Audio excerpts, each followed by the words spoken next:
On the line with us, we've got Matthew Bates with Movement Mortgage.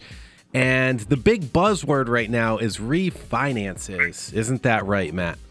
Oh, yeah, we're really, really busy with that. It's a really great opportunity for people to get, not just into low rates with purchases, but if you happen to buy buy a new property within the last 12 to 24 months, you're probably looking at a significantly higher rate than whatever's on the market right now. Mm-hmm. And, for conventional financing, we're like in that 3.5, 3.75 range, and with government loans, we're in the low threes. Some of the really popular ones that probably some people are going through and experiencing, or they've already experienced in the past, or they should experience in the future, is that Streamline.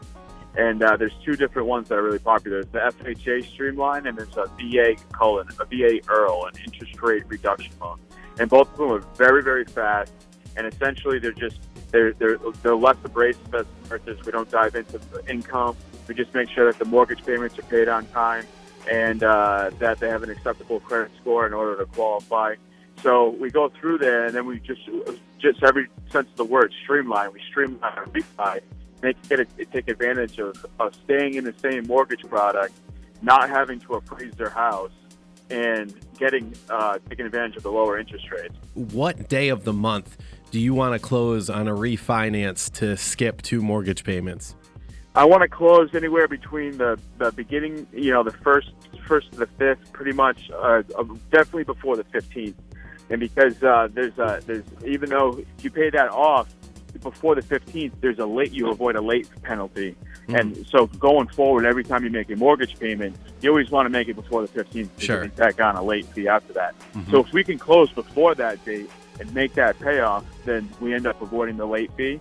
They don't have to make the payment on the first. Yep. Because we pay it off at the closing, and then their first payment is not until 45 days after that. So when we're talking about a point, a point. So is there like any kind of rule of thumb, like 1%, equals X amount of savings per 50,000? Do you know what that number is? I'm not sure of the dollar for dollar amount that it is, but when you're looking at a refinance, sometimes people make sense at a quarter point, but not all the time. Yep. It's really a home run. It starts to be a really good savings when it's at a half a point savings. If you could drop your rate a half a point, it's always worth the closing costs that are associated with it, and the closing costs are really inexpensive to begin with refis. So basically, here's the deal, guys. If right now, let's just say if you get a 3.9%, if you had around a 5% rate, okay, you're saving that's a couple $100 a month, definitely. Yeah, easy. You're saving $33 per 50,000, right?